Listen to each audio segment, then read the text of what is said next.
Hello and welcome to Spooning with me, Mark Wogan. Each week, as ever, I am joined by a very special guest, and we will be challenging the perceptions of what they think they love and what they think they hate, all around food. We are this week in Marylebone at a little place called Home Slice Pizza, which you may or may not have heard of. I have a special attachment to it, but we won't dwell on that. But who is this week's guest? Well, many of you may have seen her on Saturday Night Takeaway with Ant and Dec, and many other roles over the years. But what you really, really know her for is Dr. Nikki from Silent Witness. And there is a new series coming up, series 28. Please welcome Emilia Fox. Oh, thank you very much. It's so lovely to be here. I'm sorry to bring up the Ant and Dec stuff, but I really enjoyed that. I'm so happy you did. That was an absolute highlight of working career, was working with them, because they are so utterly brilliant and lovely people, and it was such fun. My God. Well, you people who have these long careers, it might be because you're actually quite good at what you do. I don't know about that. Silent Witness, it is the longest running drama on TV. Is it? I mean, in terms of crime, is it? It must be in terms of crime. I mean, because it's not a soap, it's a proper drama. It's, and it's a proper drama in the old school BBC sense, where they make the dramas properly. Now, you weren't originally, you came in, was it season 4 or season 6 you came in? I think it was season 8, actually. Season 8, I got that completely wrong. No, it's not wrong at all. I get all my years mixed up with having been on it for a while. But Amanda Burton was playing Sam Ryan, and she... Who's based on a real person, isn't it? Absolutely, yeah. Helen Whitwell. Helen Whitwell. Exactly. Up in Sheffield, all of that. Yeah, but Amanda started the series and left us with this amazing legacy, really, with the show. And I don't think anyone knew whether it was going to carry on much longer. Well, it certainly has. And I mean, it still gets over 8 million viewers, which, I mean, in today's money is a lot of people watching one thing. It's got a very loyal following. Do you find, as lots of people, when they're playing a recurring character, do you find people can't differentiate between you and that person? Do they say, "Doctor, over here"? Yes, I do get called Nikki quite a lot, and I think people think that I might know more about doctoring. I don't think you'd want me doing your post-mortem yet, but I often think, my goodness, I've been doing this for 21 years, I think, and actually, if I'd studied medicine and pathology, I could have a healthy career as a pathologist. Would you want to be a pathologist, though? Yes, I really would. You would? I'd absolutely So you've fallen in love with the kind of idea of that as a career? Yeah, I find it absolutely fascinating. And I think that in thinking about death quite a lot, it makes you think about life, but also having the privilege of learning about the human anatomy, it makes me very conscious of how extraordinary we are as humans. Well, no, I mean, we often forget as we're wandering around in our daily life how extraordinary this is and what it's able to do. And then the extraordinary thing is what it's like when it ceases to do that. Exactly. But all that sort of human appetite for all things sort of pathology it seems to be endless. I mean, because you, as well as Silent Witness, you have all these sort of, CSI stuff and the American versions of that genre. But, I mean, what do you think it is about Silent Witness that people keep coming back to? What is it? Is it the sort of consistency of it? Because you do change it up. I mean, you've got new people in this new series. Okay. Because other people went to New York and did all sorts of strange things. I'm not in the real world, but in the actual series.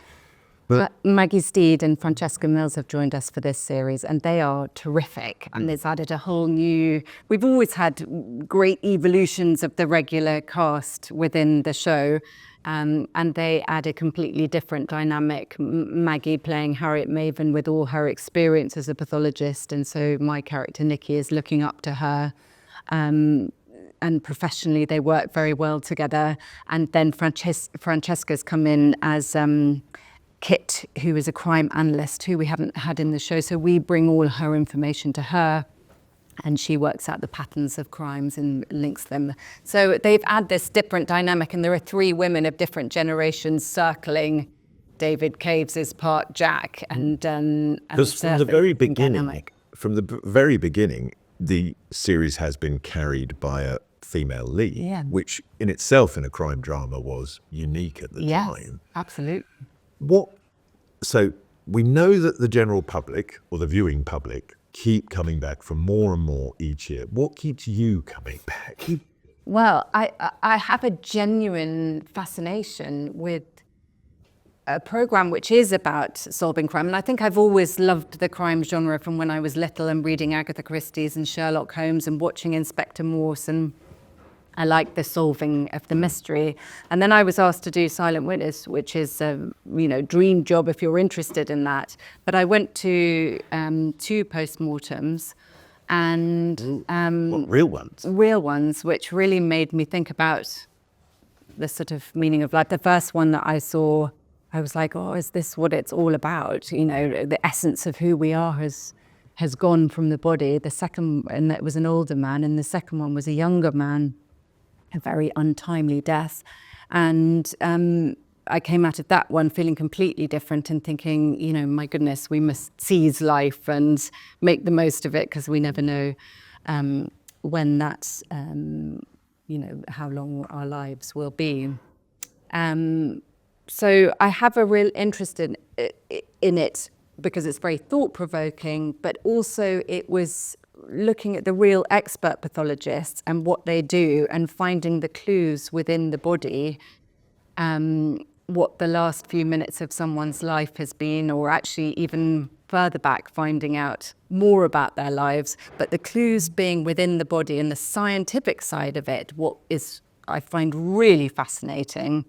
And I think that is part of why Silent Witness is, maybe different to other crime shows. So it's not the fact that it's a regular gig and it's filmed in the city you live in, and it's easy. Well, that has been very helpful for family life, but that is not why I go back and think I'm so excited. The very first time I started. But because you've been in it for so long, do you have that sort of slight fear when the script comes in and you haven't read it, and you're kind of do you flick through to see if you die, or you might be seconded to a different department and never seen again? Well, they're like presents, really. The anticipation of the new script is always really exciting, and I try not to look at the back page before I've read the whole thing, because it's if you're reading along with it and feeling excited about it, then it's going to be like that. Hopefully, when it's made and filmed. But okay, so going all the way back to the beginning, you're London born and bred. Yep. Mum Joanna, who we see on the Gogglebox sofa with you. How did that come about? Well, I'd done a season of Gogglebox already, and then they asked if my mum would do it with me, and it was so lovely to have that time with her. You don't really get, I don't. How long do you have to sit on a sofa? 3 hours. You sit for 3 hours stints, and they just cut that together, or is it 3 hours lots of times? No, you sit for 3 hours and they show you bits of programs. But the fun thing about it was that Mum doesn't have a television. My mum and dad, they don't have a TV. So Mum is absolutely clueless about what is on TV now or has been watched. Sort of slightly comes across, I've got to be honest. So it was really good fun trying to explain it to her. And my mum is known for being quite sort of, innocent looking and the parts that she plays and, well spoken. And then actually the real mum is what you saw on Gogglebox, which is fun and outrageous. You couldn't film Our Family Sofa. Why not? It'd just be, you'd be beeping. I think we should film it immediately. But I just think, honestly, I think if they filmed my family sofa, I think my whole family would be cancelled immediately. You're mad shouting at the TV, and that's the bit that is fantastic about that program is everyone identifies with that experience on the sofa, regardless of who you are. And that's why the celebrity ones, for want of a better word, are equally as engaging as the sort of normal Gogglebox. Did you have it? I mean, how much of it gets cut out? You think you occasionally saying stuff and going, Christ, I hope this doesn't make the edit. Well, I was quite worried, like what Mum was saying when she was watching Naked Attraction. I was like, oh my goodness, am I going to have to censor her myself and like clap my hand across her mouth? But I mean, there is editing, but they want the more outrageous bits in it. So actually, it was just fun teeing up Mum to see what she would say as a result of it. It was fun watching Mum watching television. I mean, the whole concept of it is interesting, but it was a lovely time spent with her. But when you entered the world, and we won't give the date because we're all of a certain age now, but your dad was a really big star at the time. And, something I experienced was having a very famous parent. I mean, your mother had a career in her own right, whatever. But I mean, at that point, 70s and 80s, Dad was a big star. And what was that like for you? Because people always say to me, "Oh God, you must have had so many famous people around the house and this, that." And I was like, "No." I know, awfully, like, horribly disappointing. It's like nobody famous ever comes to our house. He never brings his work home. And because your dad seems to have kind of just gone, right, I've done my bit now. I'm not really that interested unless the role really is of interest. He sort of took that decision, didn't he? Well, I absolutely share with you what the upbringing was like, which was Mum and Dad, they had a very ordinary life. And so I was quite surprised when I didn't really know about what they did. I knew that they were actors, but I sort of didn't take it on what they really did. And they weren't showing me the content of it. And it wasn't until I went to boarding school and people were like, "Oh, your parents are actors. You must live a really glamorous life and drive really amazing cars and have a really amazing house." And I was like, we don't even have curtains or carpets at home. And there's a permanent leak through the roof. And it's not at all what you were expecting an actor's life to be. And they were very keen on having home life as home life and keeping it stable and family. And I wasn't sort of carted around the country following them with their jobs. But I do think, and I don't know if you feel this, when people say, is it in your blood? Is that why you become an actor? And I'm not sure that it is. I was just used to the conversations and actually the people coming round who I listened to their stories, and that all seemed fun. It wasn't that it was like, wow, but you get familiar, you get used to it. And maybe that's where you feel comfortable. It feels natural, yes, in a sense. But the other weird thing is for us, we all ended up. My brother's my business partner. My sister and her husband own restaurants. We all ended up in hospitality, and I think that was about our family's attitude to food. Right. And you seem to grow up where food was an important part of the sort of family dynamic. I have to say, second only to Amanda Ross, yours was the most comprehensive answer to the questionnaire. I mean, it just went on. I've got pages and pages and pages of answers. I'm so sorry. No, because what it does is it shows a real knowledge and a real passion for food. And was that generated in the home, or in the home that you grew up in, or is it something that you discovered later on in life? Well, I'm ashamed to say I think I took it for granted that my mum was an amazing cook. She was a very, very good home cook. My dad, I think, can cook two things, which is porridge and make mashed potato. So it was all my Similar colours. Don't get them mixed up. It would make for a horrible meal. We worry about him when he's on his own. But my mum was an amazing cook, and she just happened to cook with fresh ingredients. And so we ate well. They've never been on a diet. They've never been to the gym, but they are very, very active in their lives. So I grew up with an attitude to food, which was enjoy it. And then I've been the lucky recipient of amazing food, and I have an interest in it, and I love in it. And now I have a 14-year-old daughter who I want to instill that love of food into, and a healthy feeling about herself in this modern age. Just eat. But if you eat normal food, real food, you tend not to have that many issues. I mean, me, at my heart, there is an overnourished man trying to get out at all points. So I do curtail my gluttony, should we say. But I grew up like you. I grew up on good, well-cooked home food. And it instilled a passion for us all. But that dual passion as well, which is, so you've got that going on, and then you see what your parents are doing. And like, your dad was the original Jackal. Yes. Has he made any comment on Eddie Redmayne's performance? Does he think that's good? I mean, I watched it. I thought it was a great series. I'm watching it now. I think it's great. I think it's great. And I think Eddie has made it his own totally. And Dad absolutely celebrates Eddie doing it. And, what a great story it is. And it's a good time to be making. The only issue I have with the Eddie Redmayne version is his footwear.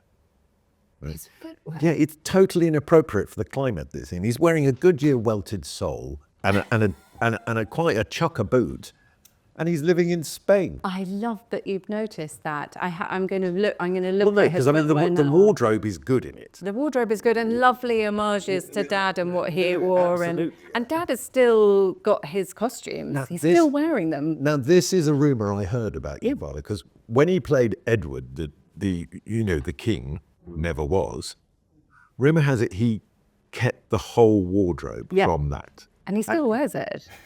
That and the Jackal. And sometimes he'll come out in for my birthday, he came out in a really sporty jacket. I mean, he is so well dressed, my dad, but he does not go and buy clothes or anything. They all come from that era, and they still fit him, and he looks after them immaculately. Well, he seems to look after himself immaculately. He does. As well. Yeah. I mean, both your parents belie their generation in terms of how they appear. Well, please, God, I'm so lucky to have my parents still alive. And my dad is utterly extraordinary. He was doing an evening about T.S. Eliot the other day, and he did, it was a celebration of the 4 quartets, and Dad did one of the 4 quartets off by heart. He knows them all off by heart. He's 87. I don't know another person who can do that. I'm 54. I pause for breath to get what I'm talking about. So I don't. But it must be that kind of muscle memory. But it's interesting because your other half is in the comedy world. Yes. And there's one of the things that I always say. So actors get celebrated. They're the most incredible monologue, or a soliloquy, or whatever like that. But comics get up and do that twice a night for 90 minutes, and they don't get, and they've written it themselves. Yes. And they don't get celebrated in the same way, which I find extraordinary. It's been a fascinating dip into a whole other world of entertainment. And I mean, Jonathan's been doing it for just over a year now and has set up this brilliant night live next to the Apollo, and seeing all the different comics, starting out, and then the more experienced ones. I don't know how they do it. And I know they all say, everyone says it's so brave getting up and doing a set, but I'm watching them fine tune their set and change one line here to make the joke land better, and how reliant they are on having a good audience. I feel like I'm in the audience is so committed to, being there for them and rooting for them.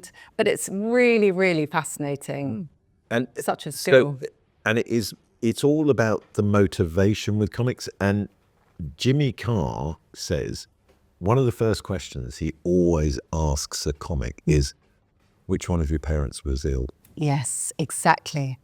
To make them laugh. Yeah. And feel better. And he says, on average, about 90% of comics had an ill parent or a parent that passed early, including him. Yeah, and I've heard him say that. And I do think there is something, there's something so cathartic about laughter, isn't there? David Wilson, who I work with doing documentaries, who's a criminologist, and he says that such a healing thing is to be in nature, laugh and talk. Yeah. And it's so simple, but so true. And look, we're of a generation now where we sort of watch how some of that right to do that, I think, is being removed. You know, to because what heals things is laughter, and what pricks the bubble of some pomposity is laughter. But you can equally, the difficulty for a comic now is treading the line between that and suddenly saying something that means, oh, your career's over. Absolutely. And Which never used to happen. yeah.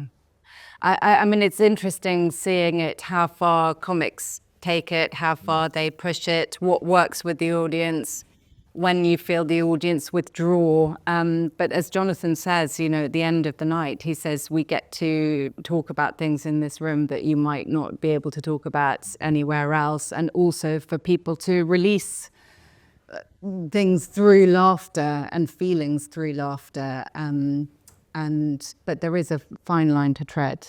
Which do you prefer? Do you prefer live work or filmed work? Because you've done both. I mean, Royal Shakespeare Company, you know, Donmar Warehouse. I mean, you've been on some proper stages in your time. Which do you prefer? So my mum and dad, who come from rep theatre, you know, life, and they are absolutely firm believers that that's what makes you into a good actor. And so I hadn't been to drama school. I'd been at university and enjoyed doing theatre in free time.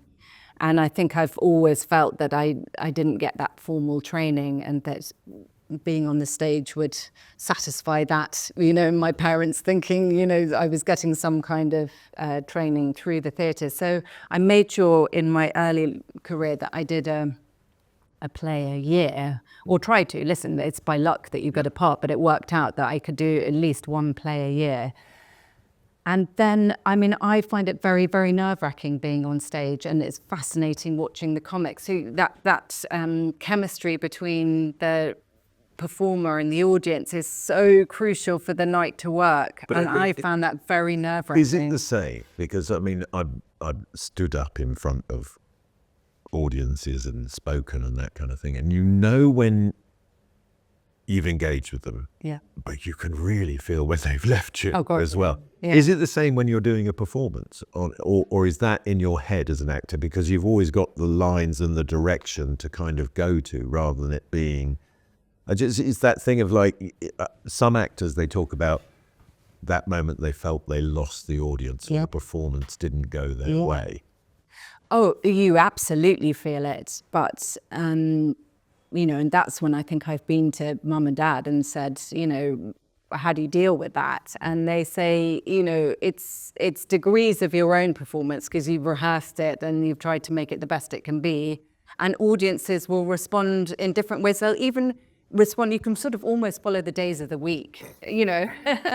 They're much more vocal about things and expressive at the end of the week, and they're much quieter often at the beginning of the week. And so or maybe drunker, but you just mustn't take it to heart too much. And it's been very, you know, lovely sort of imparting that to Jonathan, where, you know, he's felt so dependent on the laughter and the you know, that's the sign of the good night. But very often it's about who the audience are with, and laughter, or, you know, that expressive thing comes from a group of feeling that they've got the courage to do that. So you have to just know that whether you're performing to one person or a quiet audience or a very loud audience, you've got to still keep going and still believe that you're doing it as best as you can. And obviously then the discipline of film is or TV is very different. Now, Silent Witness, I think it would be fair to say, is not jolly.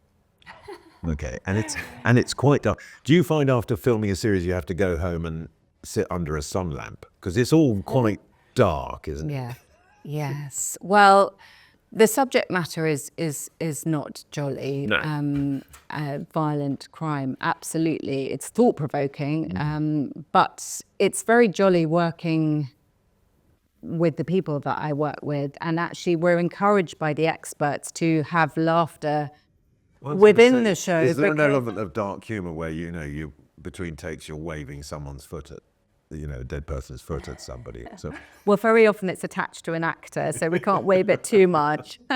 And also you have to be very respectful that the actor is, lying in a state of undress on a mortuary slab. And so it's very much about making sure that they're comfortable and okay being surrounded by the crew. But absolutely, we are encouraged that when we're not doing postmortems and working over the body and being respectful to the body and and working with the experts, what they feel about what they're doing in real life, it informs us, but they do encourage us away from that, from the post-mortem, to have laughter within the series. And of course we do as actors. Well, have fun, yes. Yeah. because over the nearly 30 years that this show has been running, you've given some young upstarts a sort of first go at it, who've then gone on to sort of be quite famous. I mean, was it Benedict Cumberbatch, Daisy Ridley, Idris Elba? They've all been, did any of them play dead people?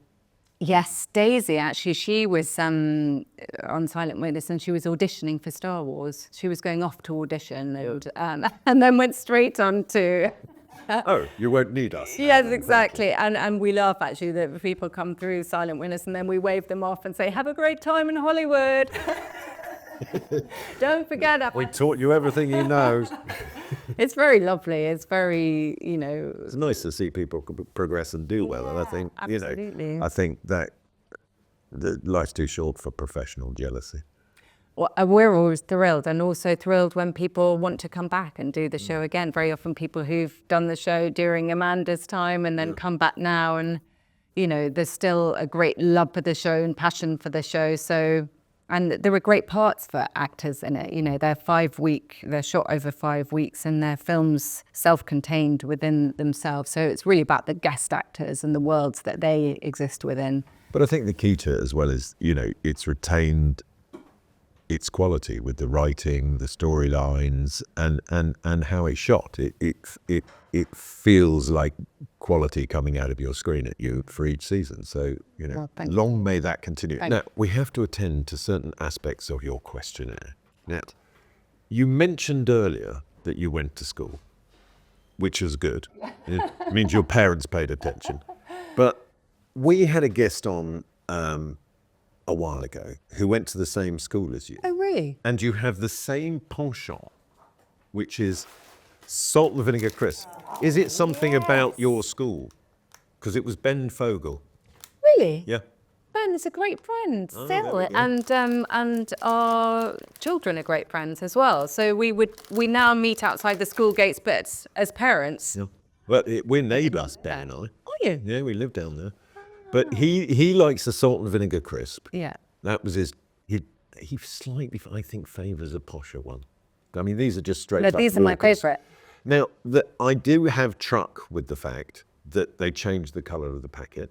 Right. It was blue, wasn't it? Yeah. Because salt and vinegar was always blue. Yes. And cheese and onion was green. That's right. Why is that? I find that I still to this day find the fact that Walker's salt and vinegar is now in a green packet because cheese and onion is the work of the devil. Worse. The work of the devil, and you can smell someone who's eaten it from 100 paces Absolutely. away. Well, and you know that I can't eat I know. uncooked onions, so the cheese and onion crisp is like the worst because you're left with the taste. That's a form of torture. Awful. Now Ben had a strange thing. He liked to put it in a banana sandwich. Was that something that you were encouraged to do at your school, or is that No.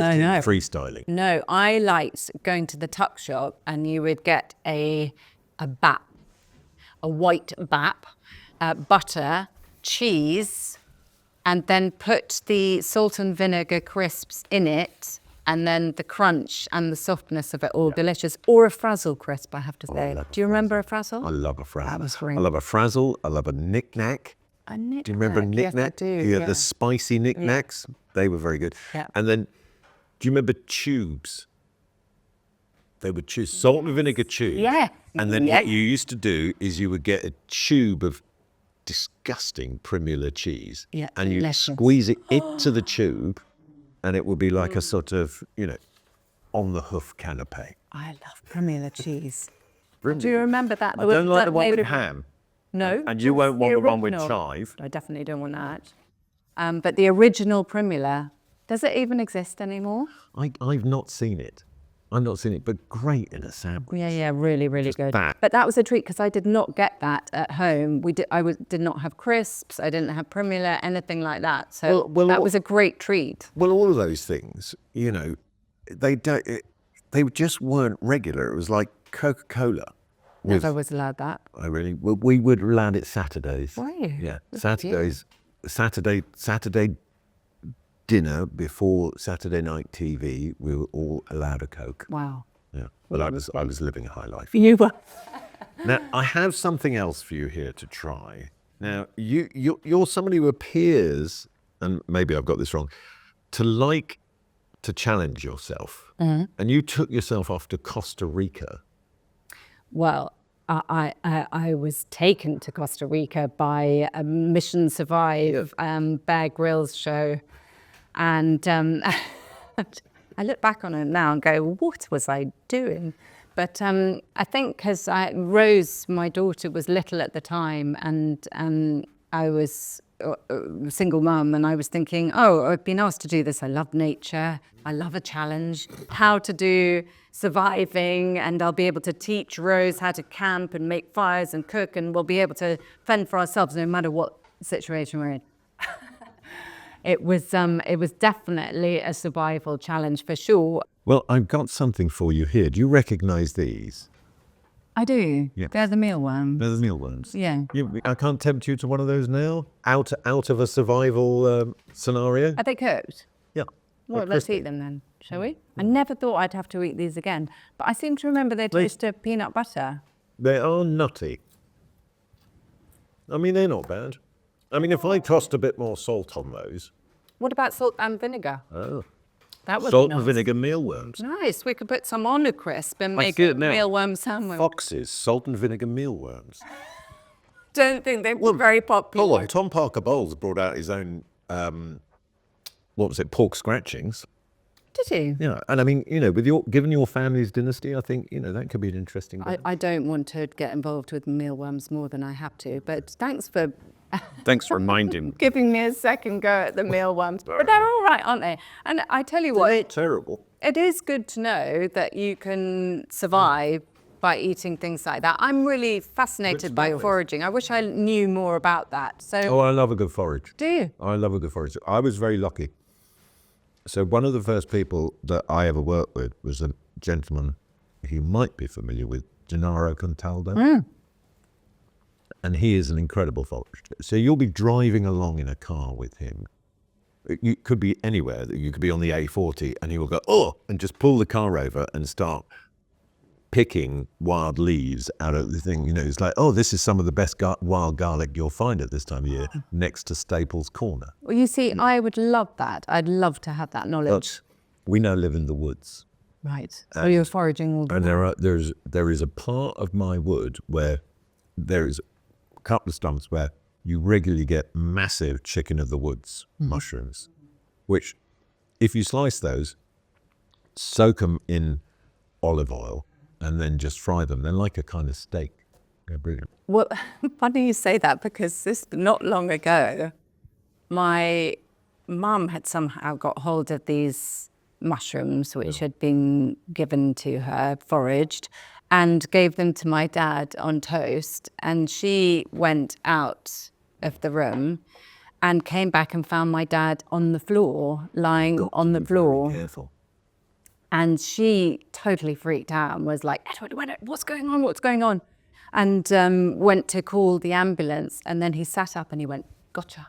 And I thought that is my dad's sense of humor. And I really love that story. It so sums up Dad.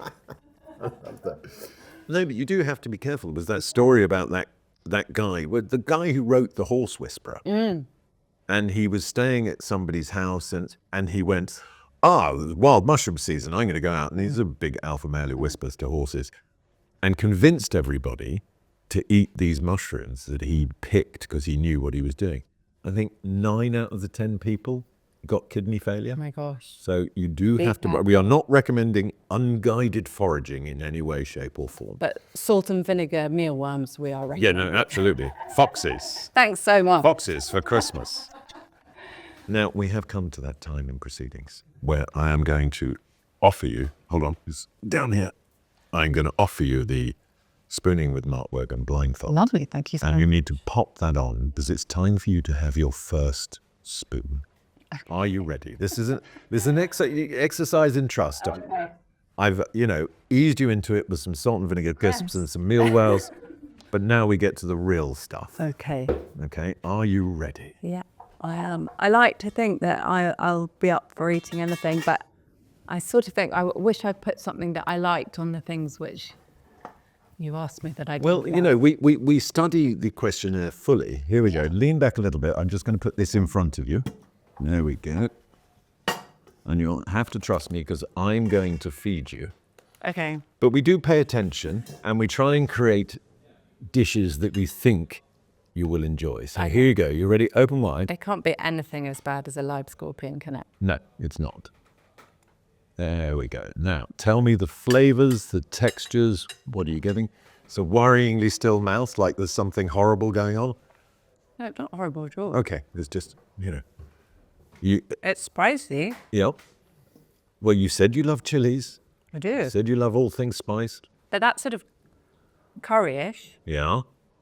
and like coriander-ish. There's a little bit of coriander in there. That's enough. What could it be? Because you were specific about, I was specific about something that I didn't like, or Yeah. that I wasn't that keen on. No, that's not in this one. Oh, this is something I like. Yeah, this is I chicken. know, it's supposed to be, yes. You said you love chicken. You Yeah, I can love eat chicken chicken. and all that, so you recognise the chicken. Yeah, and there's a tomatoey curry. Take that, healthy. It's a Thai green curry. That's delicious. Oh, dog, we've established it was delicious. It's real good. I love Thai green curry. Well, that means you would have the second spoon if pressed. Yeah, definitely. But do you not want it? No, it's all yours. This is all about you. Great, I loved it. Not about me. And there's more downstairs if you want some for lunch. Or you could have pizza because we are in that slice, but we'll get to that. Because as I said before, your list, it's so involved, this. She's gone into such depth here. That is symptomatic of who I am. Like, if I'm asked a question, I'll try and answer fully. I've spotted here a separate sort of career for you if you ever decide or get killed off from Silent Witness, because you will drink olive oil. I love olive oil. Is there a career in drinking olive Well, oil? there's olive oil tasters, Right. but you do it like wine, so you've got to get off the spoon like, Yeah. so you get the air in and all that kind of stuff. But loved olive oil, any kind of herbs and spices. But then it was down here, ginger and lemongrass. I love them both in so many foods, particularly in a Thai green curry. And you made it for me. Thank you so much. We made you Thank Thai you. green curry, and the fact that you could eat chicken all day. But it's also your obsession with cheese. I love cheese. Good cheese is delicious. And I'm just going to slide that in. And again, I will be feeding you. But I'm really happy with this dish for you today. Oh, no, I can hear laughter. No, please laugh. Who's that? Keep it down over there. Johnny's laughing. Quiet, Johnny. Here we go. This is I quite can a smell big... something. Hang on. What are you getting? Don't give it away. No. So this is quite a big mouthful. Really? All right. So open really Why wide. does it have to be so big? Well, you don't have to eat all of it, but What all the really flavor. wide?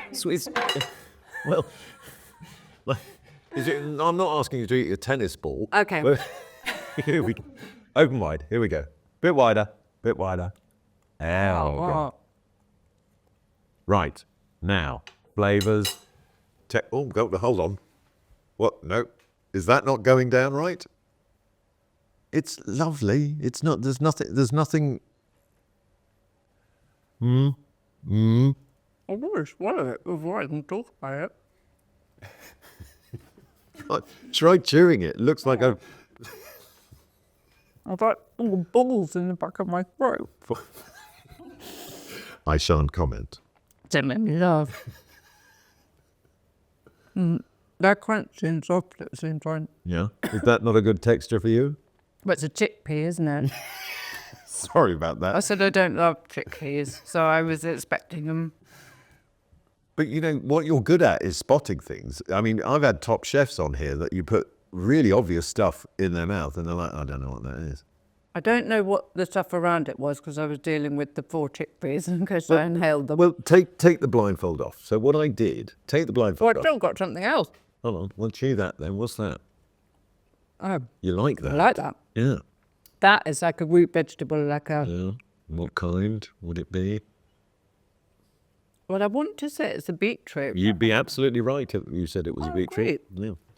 So take the blindfold off, and I will talk you through what it is. So I roasted in za'atar spices, beetroot and chickpeas, finished it with a little maple syrup, and then we've got seasoned yogurt with harissa. Well, I have to say, I really loved it. Can I have the second match? You can. Does this Thank mean you. you will now, going forward, if done in this style, eat a chickpea? Absolutely, I will.